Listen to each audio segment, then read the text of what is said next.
Hey, morning, Michael. What's the world like down there in North Carolina?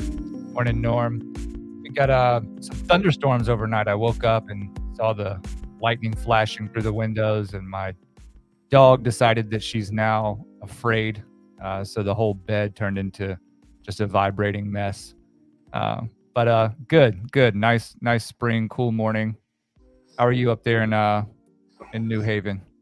It's all right. Nice again. Kind of cool this morning. Almost sweater weather, not quite, but I'm urging summer along. I've got a short sleeve shirt on. I'll toss a tie on when we're done here and go back to day 3 of jury selection in State versus my client Leon Guerrero, who was charged with murder. And Julian told I look dressed up, Norm. Well, that could be because I'm heading to court later today.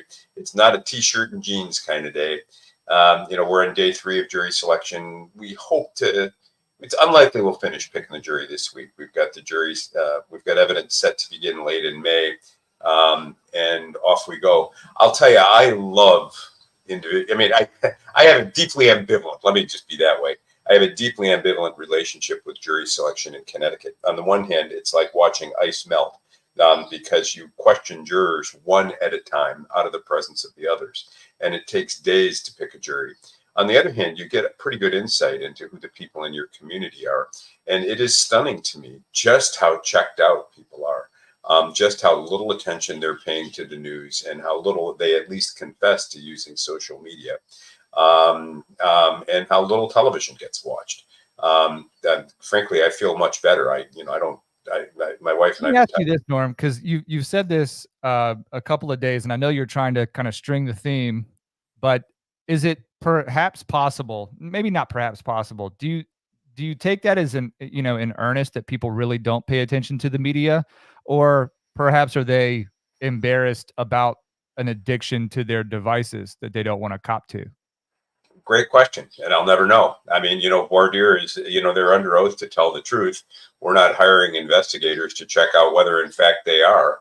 I can say that, for example, in the Proud Boys jury selection, a little bit more than a year ago down in D.C., a couple Miami aces were part of the defense team, and they were checking the social media stream of jurors as they appeared before the court, and many of them were active.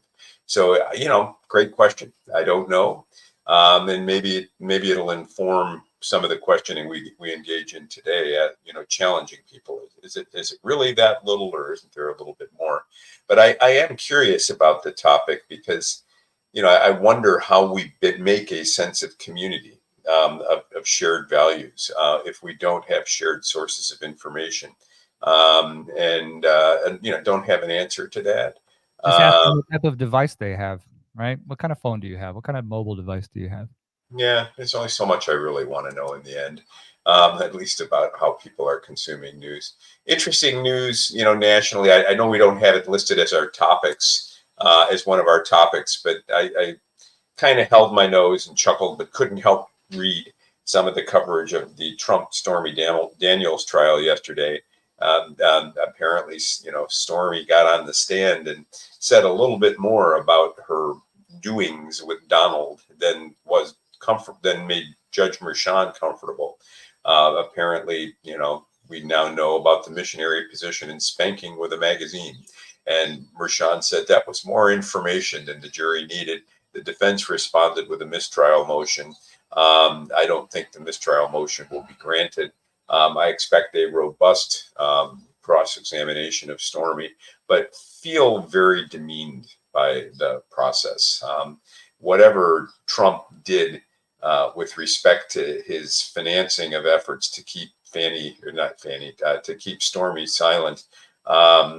Whatever he did, I'm not sure the public was served by a lurid investigation of the bedroom antics of a man and his mistress, especially the president of the United States. So Alan Dershowitz, Norm, I caught a clip of, and because I saw this stuff circulating as well, and I did catch a clip from Alan Dershowitz's appearance on, and I can't remember the program, but he was, his position was something, and I'm paraphrasing, something to the effect of in the wake of the Harvey Weinstein reversal, that the district attorney Alvin Bragg in this case with Stormy Daniels needs to proceed with caution and look at the opinion rendered in the Harvey Weinstein case as a roadmap for what not to do, particularly with respect to immaterial anecdotes and facts coming out via testimony at a trial like this.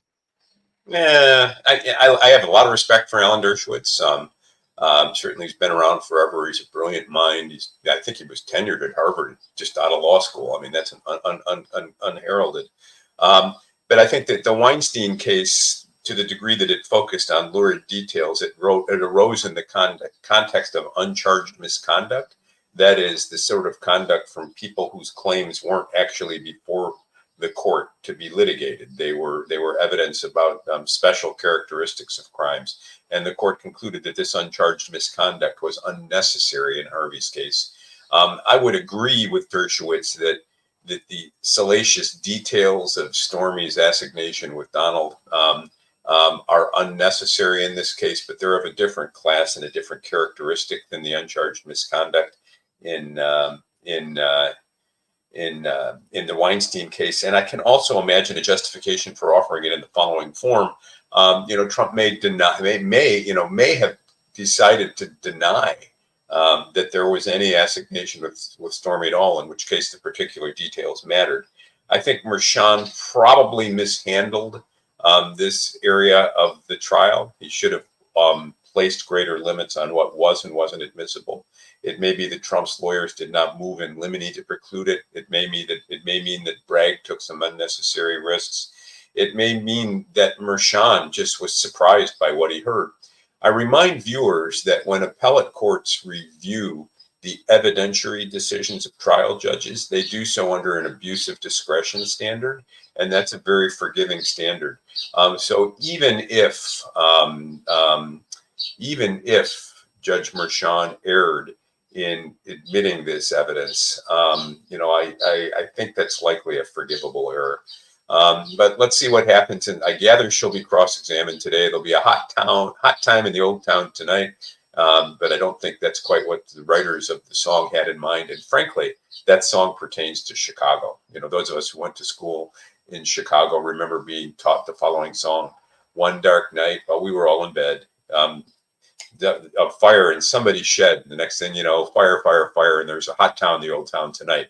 That was Chicago burning down in the 1880s. I doubt that anything in the Stormy Daniels trial will burn down New York City. They've seen it all and heard it all. While we're on the topic, woo! Love this from Don. Missionary position shows that Trump really is a conservative, so that helps.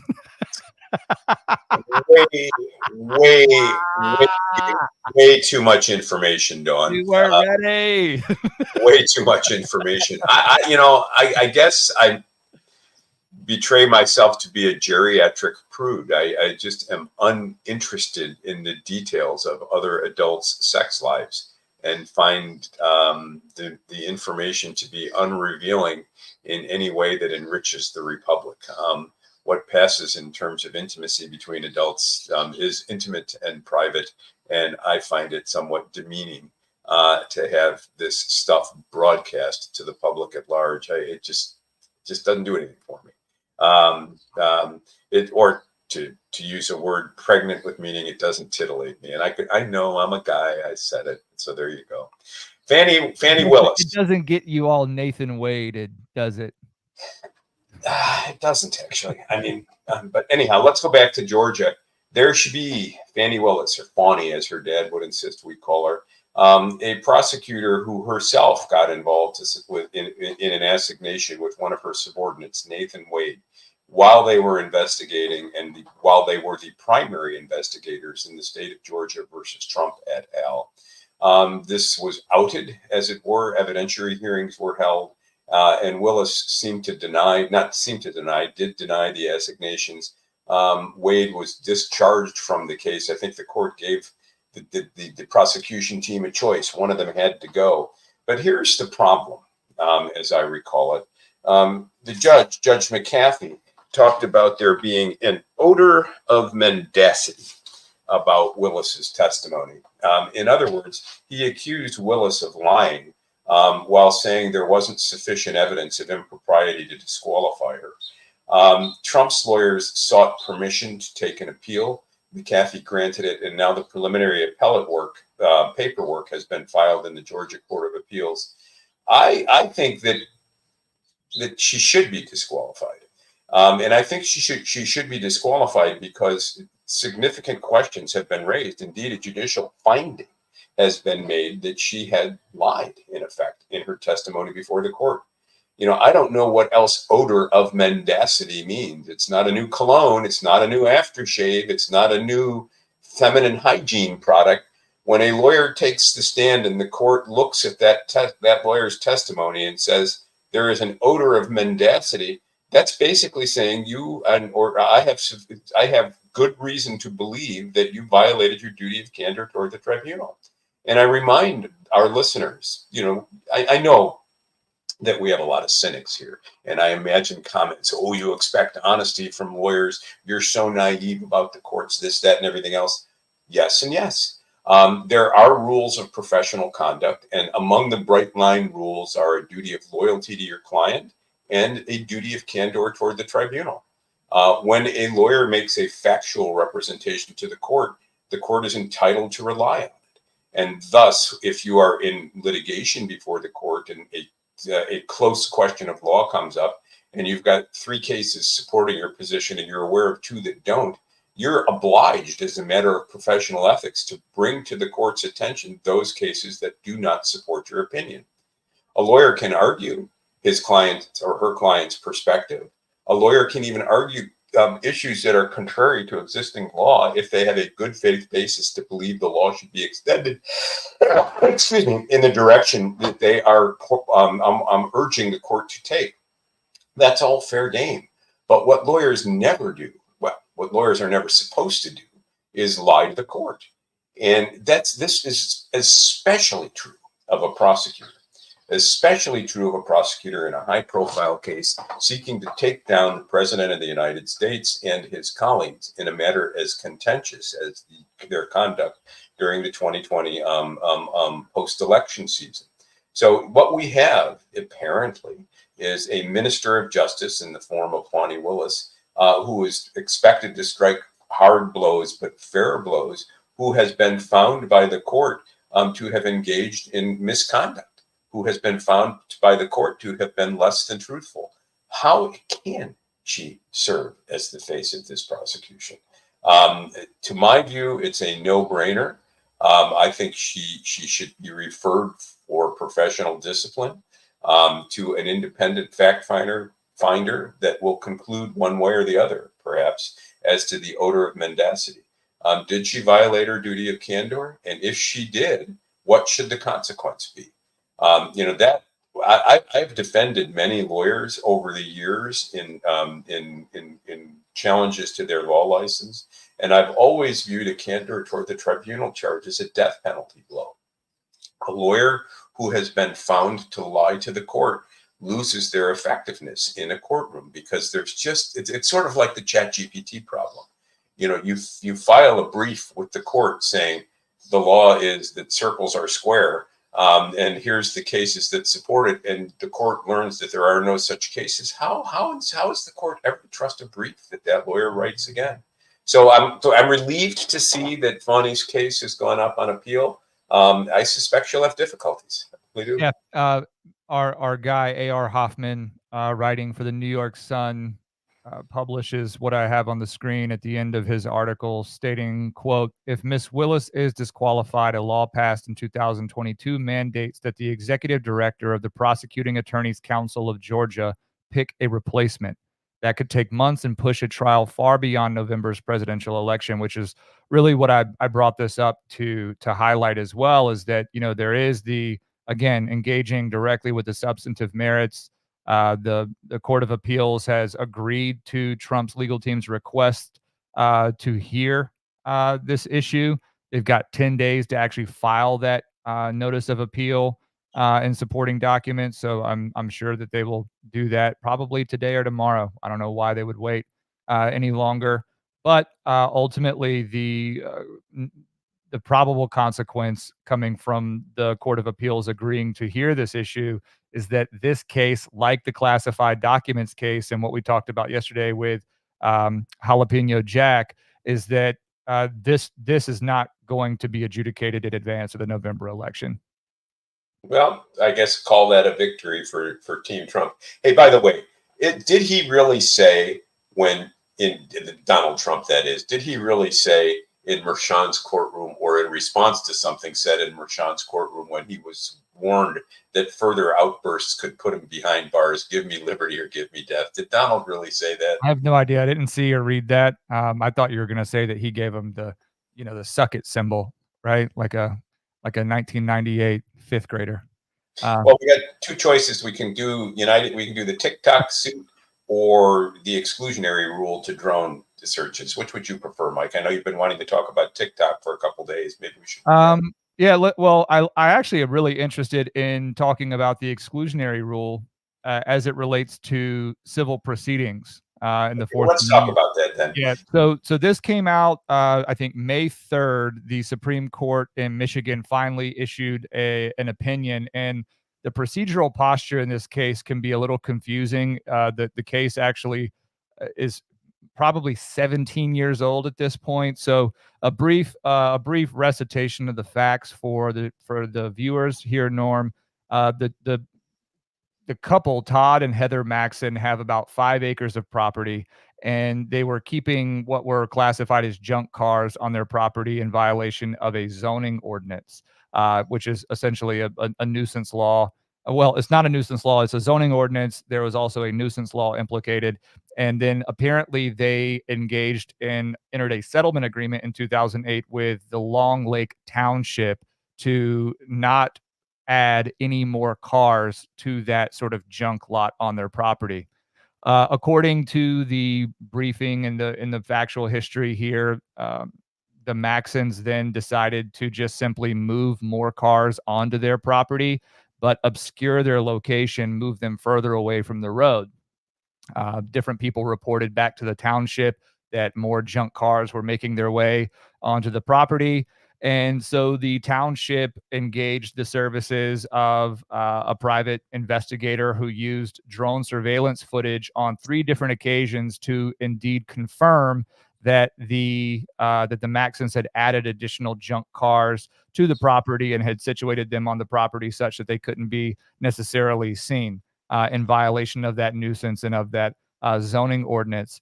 So the township sued the Maxons as part of their defense. Norm asserted that the Fourth Amendment right to privacy or right to be free from searches and seizures without due process, namely a warrant, because a warrant was not procured here, should apply to preclude the introduction of the evidence of the additional cars that was garnered via the drone footage. Long and circuitous path back and forth with the Court of Appeals to the Supreme Court to the Court of Appeals, and then the Supreme Court finally has said in this case, Norm, unequivocally that the exclusionary rule, and I'm gonna give you the floor here to describe what the exclusionary rule is and its relationship to the warrantless search exception and that kind of stuff. But it does not apply in administrative proceedings, and nonetheless, even if it did, that the deterrence necessary was it was, I guess, outweighed by the costs of excluding that evidence, right? Oh, yeah, this is a case where, folks, we're going to have to revisit it because I've read the news story, but not the opinions. And let me tell you something, the opinions make no sense to me as a constitutional litigator and Fourth Amendment litigator. I've been litigating Fourth Amendment issues for more than 30 years. Let me tell you what I understand the law to be. And how it might or might not apply in this case, and what I find so troubling about the Michigan decision. Obviously, we have a Bill of Rights. The Bill of Rights was tacked on to the Constitution shortly after ratification, and it placed affirmative limits on what government could and could not do. And the Fourth Amendment flat out prohibits unreasonable searches and seizures. Now, and warrants without assertion of probable cause. That is some reasonable basis to believe that a crime is taking place or has taken place, or that the fruits or evidence of a crime will be found at a location. Now, these terms obviously don't mean they don't mean a lot. What might be reasonable to you could be perfectly unreasonable to me, and vice versa. And so we have a court system that gives meaning to these terms in the context of fact-driven pieces of litigation, in the context of our times. And judges make judgments, obviously, about what the Fourth Amendment means in response to what they see, what their views, the world in which they live, the briefing. It's naive to say, that the Constitution means what it says and doesn't require interpretation. It requires interpretation, and that is nowhere more clear than in the context of the concept of reasonableness. Over time, a doctrine known as the exclusionary rule has developed. And that doctrine says that when the government seizes evidence in excess of or outside the scope of its lawful authority, its right, as it were, to do so, that evidence should be excluded or made unavailable in a proceeding against a defendant. The theory, and critics will point out that the exclusionary rule is not part of the Constitution. And it's true. You can read the Constitution until you go cross-eyed, and you're never going to see those words in it or even that concept. It is a judicially developed doctrine that basically tries to put teeth in the Constitution by saying that if we're going to limit government, we have to penalize government when government acts outside of its authority. And so that penalty will be the exclusion of evidence wrongfully obtained. So that's what the exclusionary rule is. It's one of those legal loopholes that people like to bitch about. And Dawn, you're talking about this book by Gorsuch coming out soon. I didn't know about it. Thanks for the tip. When it does arrive, have somebody send us a copy. I'd love to read it. Might be too cheap to buy it myself these days. So I wanted to add a small bit here because what I have on the screen is the opinion from the Michigan Supreme Court. And it says in relevant part here that for the reasons more fully developed in this opinion, we decline to extend application of the exclusionary rule to civil enforcement proceedings that effectuate local zoning and nuisance ordinances and seek only prospective injunctive relief. So that to me is a shocking ruling. Go ahead, Mike. And again, it says we affirm the Court of Appeals and remand this case to the trial court for further proceedings. So this is not over. But I think that what the Supreme Court did, and I'm reading, the Supreme Court in this opinion did a lot to say that they actually weighed out, right, the costs and benefits of admitting evidence versus the I guess the result of excluding them. This feels a lot to me sort of like the fruit of the poisonous tree doctrine, Norm. But it's interesting if we zoom out and we're thinking about, because there are some footnotes down there in the opinion that I had highlighted for a moment. If we zoom out, it's just interesting to me that a township engaged the services of a private investigator, and this township is funded by taxpayer dollars, right? Well, and so they did this, and then I guess if you're a taxpayer in this township and this has been going on now for 17 years or more, do you feel as though the people in charge of this investigation, the people in charge of this civil proceeding, right? And look, make no mistake, I don't necessarily think that I don't know anything about where, the layout of where these people live, whether they're in a suburban setting, it doesn't appear that that's the case. It seems like somebody just took a specific interest in really messing with these two people. And these two people decided that they weren't going to be messed with in that manner. And so they have absolutely wrung this town out for as much as they're worth. I don't know who is being served through any of this, Norm, is what I'm saying. I don't know how this serves the interests of the town or anybody in it. That's a different question than the legal question. I mean, apparently there are ordinances zoning ordinances with respect to the use of a property. And and every rural community or semi-rural community has a lot or two in which, basically it's a junk lot. People have hoarded excess parts from every sort of machine. And if you want, a spring for a 1956 Dodge something or other, go to the owner and he'll tell you right where to get it. And he's operating his own junk emporium. It might be an eyesore to others and inconsistent with zoning regulations. And towns that have zoning regulations can impose limits on how people use their property. And there can be nuisances and there can be ordinances to determine that people have to keep their property within certain standards. I get that.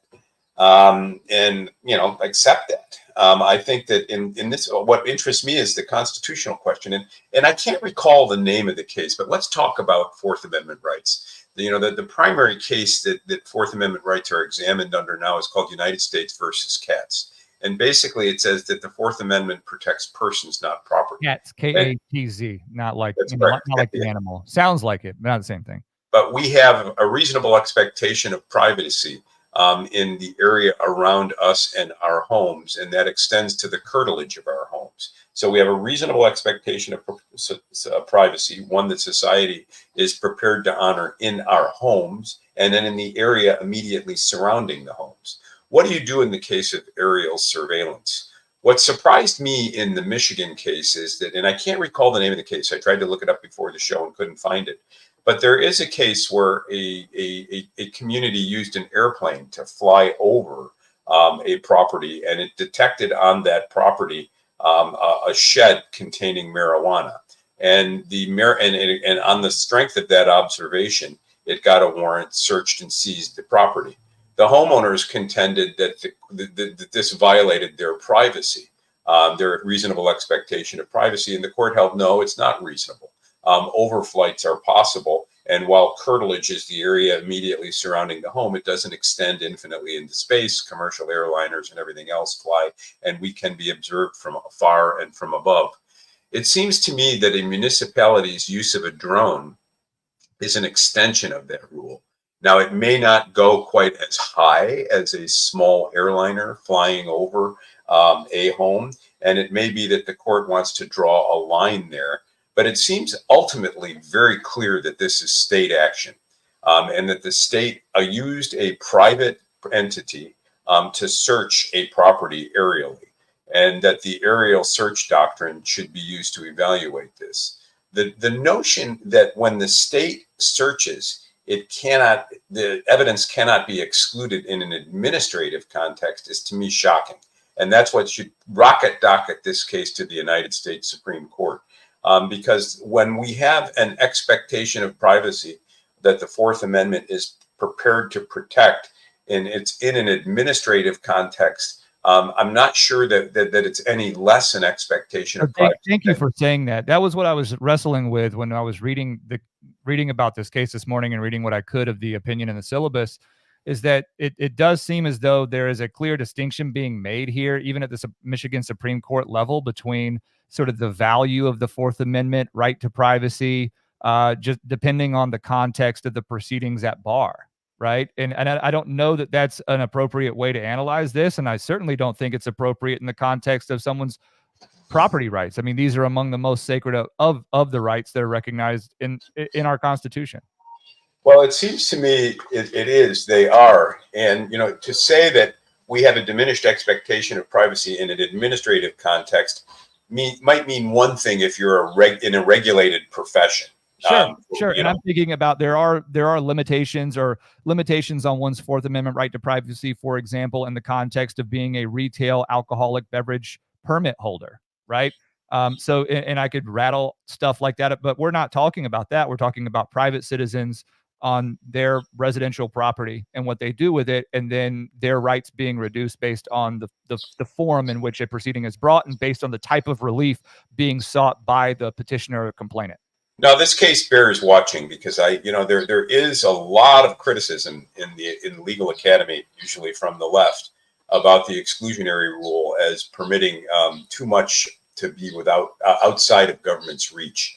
And this strikes me as an indirect attack on the exclusionary rule with broader consequences. It's clear that this is state action. It's clear that this is an enforcement action of one sort or another. It's clear that this is an aerial search. And it's clear that this affects the privacy interests of the individuals who live on their property. And it's unclear to me, totally unclear to me, whether we as citizens are prepared to say that we want our local taxing authorities to hire a drone, park outside the front of our house, and then root around in our backyard to see whether we've got a forbidden barbecue. I mean, it's just that just seems to be going a little farther than I think we the people want to go. Yeah, and the issue here, and again, this is this article that I have on the screen here is from reason.com. So if you want to find it yourself and kind of go down the rabbit hole, but I pointed out the title just to say that, you know, comma, without a warrant, and that's pretty important here as well, that this case has been proceeding along for, you know, again, 17, 18 years, and I would like to think that if it were that important of an issue for the town to take up, that they would have done their diligence and at least applied for a warrant. This is all being done pursuant to the warrantless search exception under the Fourth Amendment, right? And to that end, it just feels even more petty and petulant than I think I initially characterized it. Well, it is. And, you know, the number of exceptions to the Fourth Amendment makes, I sometimes refer to the Fourth Amendment as the Swiss cheese amendment. There are so many holes in it that there are more gaps in it than there are cheese. So on those rare occasions where you get a mouthful of that creamy substance, enjoy it. But most often when you're chomping on the Fourth Amendment, you're chomping on wind. So let's keep an eye on this case. I think it's wrongly decided by the Michigan Supreme Court. I think it's a political, it's an effort to undermine the exclusionary rule. It stands contrary to Fourth Amendment law as I understand it. And this case seems to me destined for the United States Supreme Court. We didn't get to TikTok today. What's up?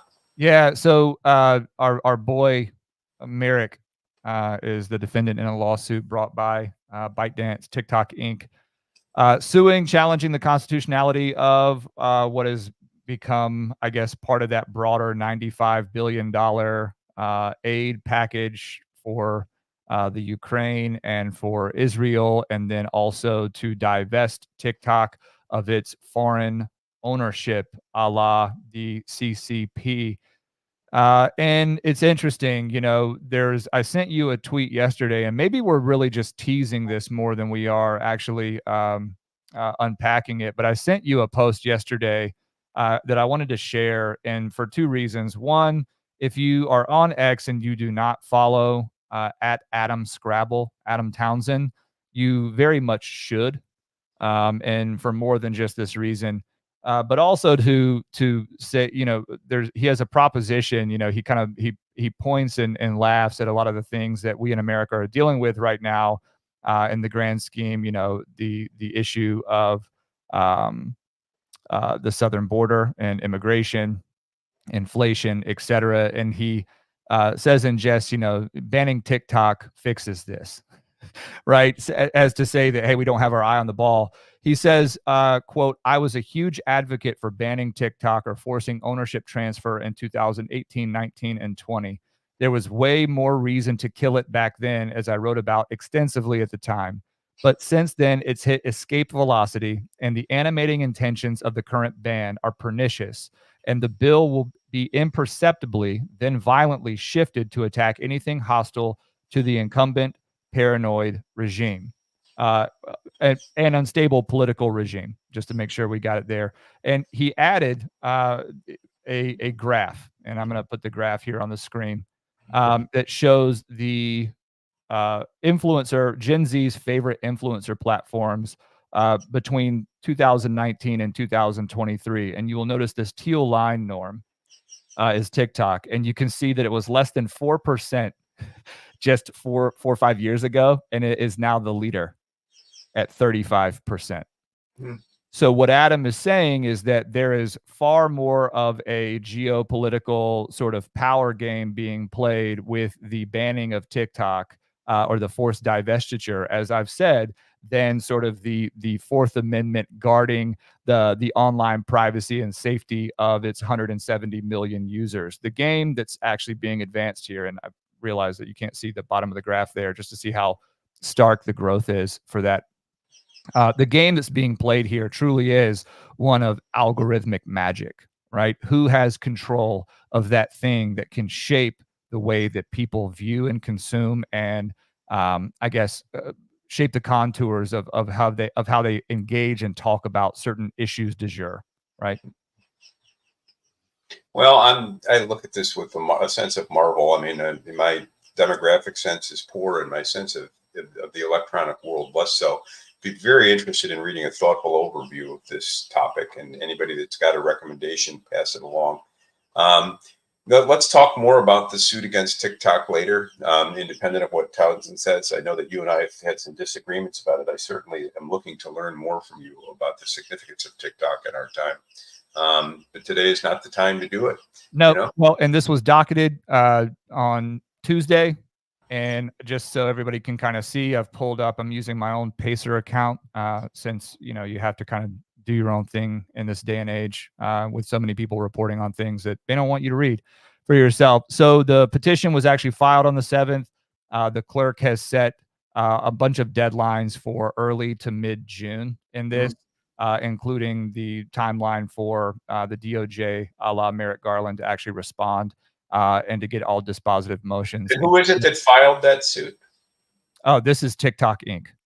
Okay, so TikTok itself filed it versus Garland. Well, it's ByteDance Limited and TikTok Inc.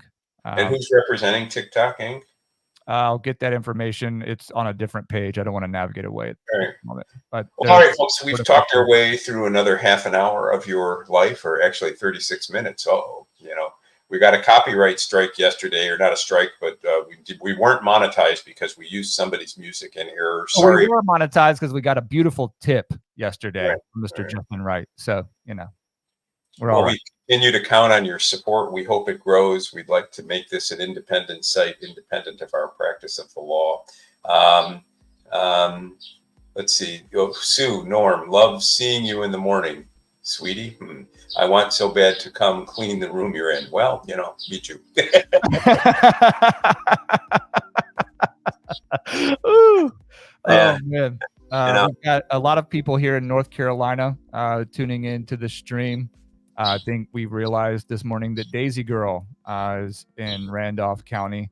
And as I say to you, Norm, North Carolina is the center of the known universe. Wanted to quickly shout out one Jackson Barrett over on the other platform, not named YouTube, for the citizenship issue and his commitment to pushing our buttons on that. Norm, if you didn't see the Truth podcast from Vivek Ramaswamy and his guest, Ann Coulter, I will send you something to look at. It appears as though Vivek is now taking up the issue of citizenship in earnest, and in particular, the anatomy of the law and the state of the law on citizenship and the dichotomy of being an American citizen, depending on one's loyalty and where Ann Coulter falls on her belief about who should be allowed to be president. So, Jackson, I know that this may be a long time coming, but it perhaps is now within our crosshairs at Law Pod Daily to begin taking that up in earnest as well. Thanks for your interest, folks. Support us where you can find us. Spread the word. Help make us independent. Get us out to speak in your communities. We're ready to go. Thanks for listening. AMF, Yo-Yo. Yeah, AMF, Yo-Yo. We're here every morning, 8 a.m. Eastern time, Monday through Friday. So we'll be back tomorrow morning. We're on YouTube, Rumble, and on X at Law Pod Daily. If you're watching this stream now and you haven't liked it already, please do leave a nice comment and certainly make sure you're subscribed. Do that everywhere. You can even find us on Apple Podcasts, Spotify, Google Play, Overcast, Audible, wherever you find your premium podcast. We upload the audio-only version every day after the stream to those platforms. So go and subscribe. We're Law and Legitimacy on those platforms. Give us 5 stars. Norm, go finish jury selection, right? Well, hopefully. We're about halfway done. Hopefully we'll finish this week, if not next week. So talk to you soon. All right. See you later, everybody. Bye. See you, Norm.